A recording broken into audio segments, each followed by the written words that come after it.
You're here for the Pokemon Sword and Shield Isle of Armor DLC review. Pokemon are doing some cool and unique things, like allowing Pokemon to follow you, like in Heart Gold and Soul Silver, and some level scaling. But is that enough to justify the harsh price tag of $30 for entry? Sign in, sit down, and get ready for the Isle of Armor review.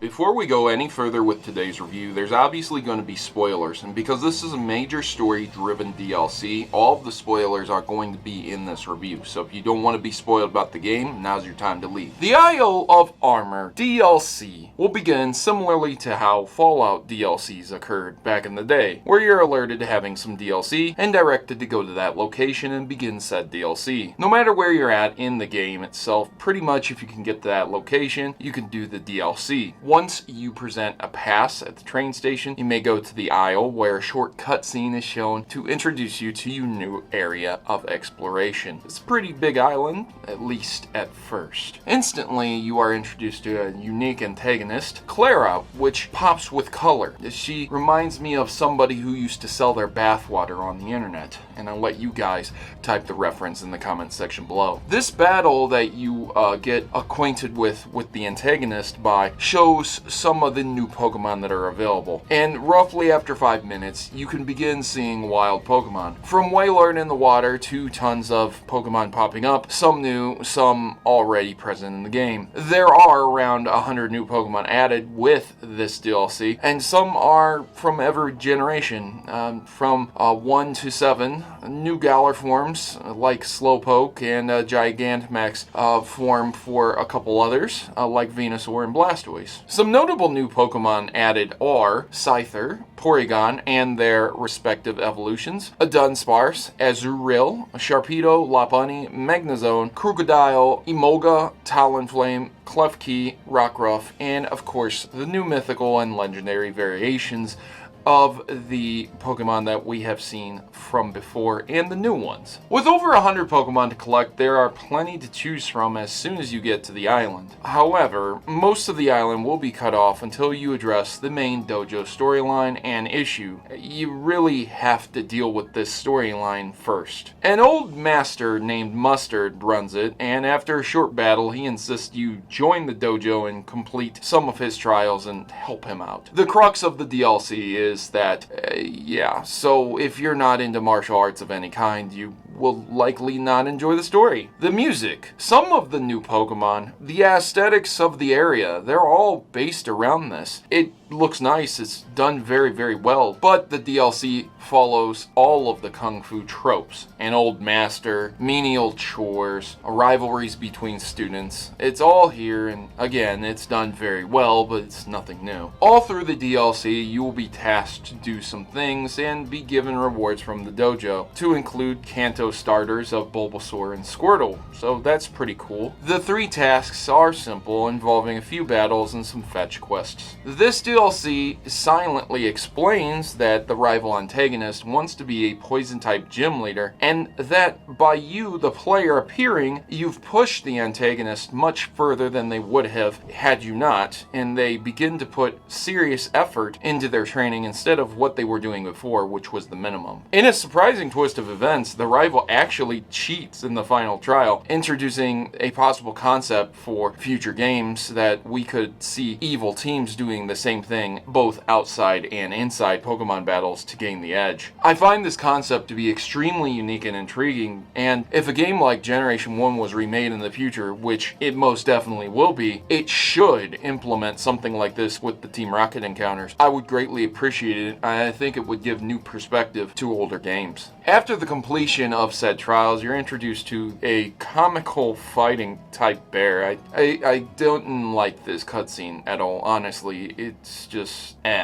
I'm getting serious World of Warcraft Panda expansion vibes here. Anyone else? Anyways, something about the cutscene just put me off. This amazing new fighting type is scared of the player like a child. And it's explained that it doesn't have confidence, but during the cutscene it seemed pretty confident. And so this is the whole thing. You're supposed to get this Pokemon some confidence. Regardless, the player receives Kubfu. Oh, get it? Kubfu?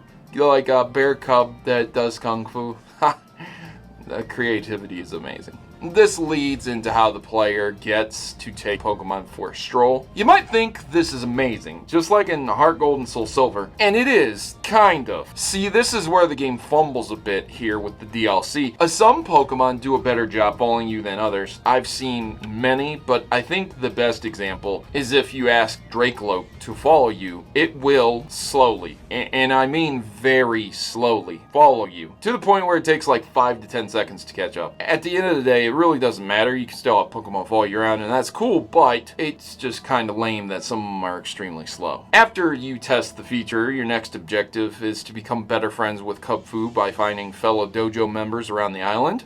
This is another way of the DLC fumbling greatly, because it puts a focus to get to these different locations, to become friendlier with your new Pokemon, and it is just basically tricking the player into seeing places they might normally not ever see or go to or look at the way the developers had it intended. It's basically trying to get you to play the game the way they want you to. But outside of capturing some new Pokemon, there's really nothing to do in these areas right now while the story is going on. You just have to find these things, go here, and press this button. That's the mission. It's very similar to Destiny's missions, where you're requested to go from one side of the map to the other side for some random scan, which people really panned as a very negative thing back in the day. So I hope people aren't going to defend this part of the story as being something amazing when it's truly not. I do think there's a lot to do in the DLC, and it's pretty decent, but in the first hour you are required to do what boils down to busy work until you reach 2 unique towers with some interesting battling gimmicks.